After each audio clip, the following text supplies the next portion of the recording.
ngirimin surat resmi ke AFC mengenai penunjukan wasit sekarang. Skenario kotor mafia bola.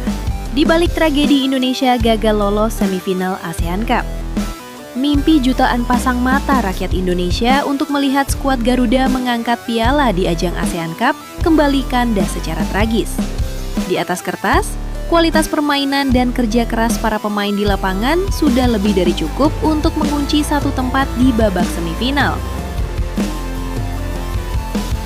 Namun, sepak bola tidak pernah soal 90 menit di atas rumput hijau saja. Di balik riuh dukungan supporter di tribun dan heningnya ruang ganti, ada pertanyaan besar yang sampai sekarang belum terjawab. Apakah semua yang terjadi di lapangan benar-benar hanya kesalahan biasa? Atau ada sesuatu yang jauh lebih besar di balik kegagalan Indonesia? Sebuah skenario yang diduga melibatkan permainan di belakang layar, keputusan-keputusan kontroversial, dan bayang-bayang mafia bola yang selama ini menjadi momok dalam dunia sepak bola. Bagaimana mungkin kejanggalan demi kejanggalan terjadi di pertandingan sepenting ini? Apakah Indonesia benar-benar gagal karena taktik dan permainan di lapangan? Atau justru ada faktor lain yang membuat langkah Garuda harus terhenti? Mari kita lihat kembali momen-momen krusial yang membakar emosi kita semua. Sejak peluit kick-off ditiupkan, arah kepemimpinan wasit sudah terasa sangat membingungkan. Pelanggaran keras yang berpotensi kartu merah bagi tim lawan hanya berbuah teguran. Sebaliknya, kontak fisik yang relatif minim dari pemain Indonesia justru berujung pada kartu. Dan kemudian, tibalah kita pada momen yang paling banyak diperdebatkan. Puncaknya terjadi di babak kedua.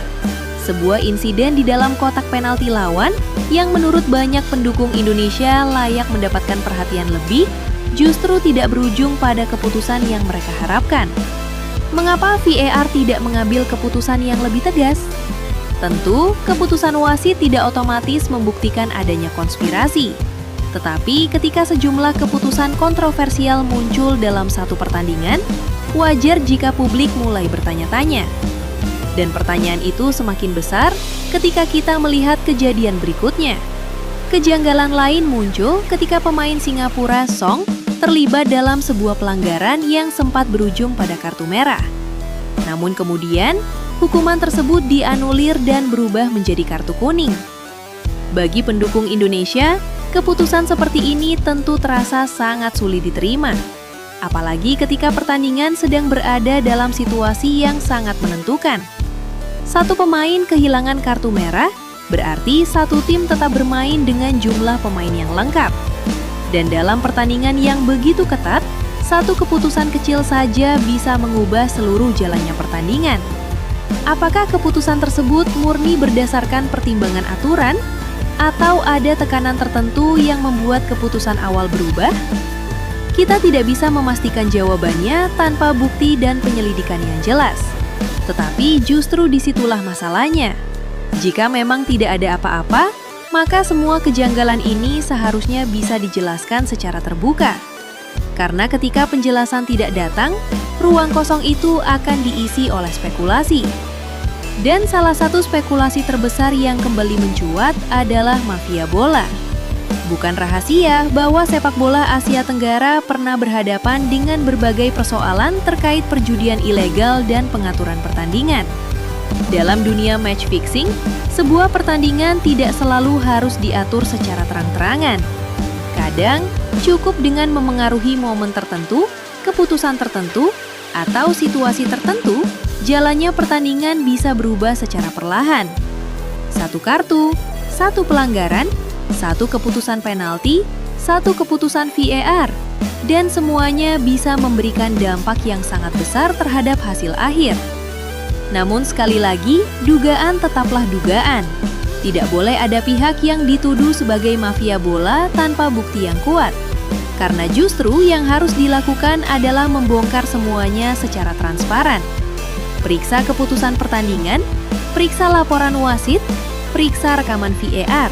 Dan jika memang ada indikasi pengaturan pertandingan, buka semuanya ke publik. Jangan sampai perjuangan para pemain di lapangan menjadi korban dari permainan yang terjadi di luar lapangan. Kini, nasi sudah menjadi bubur. Indonesia harus merelakan tiket semifinal melayang.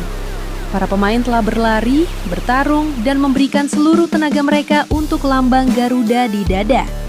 Mereka pantas mendapatkan pertandingan yang adil. Dan supporter juga pantas mendapatkan jawaban.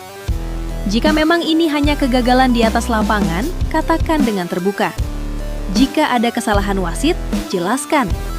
Jika ada pelanggaran aturan, tindak.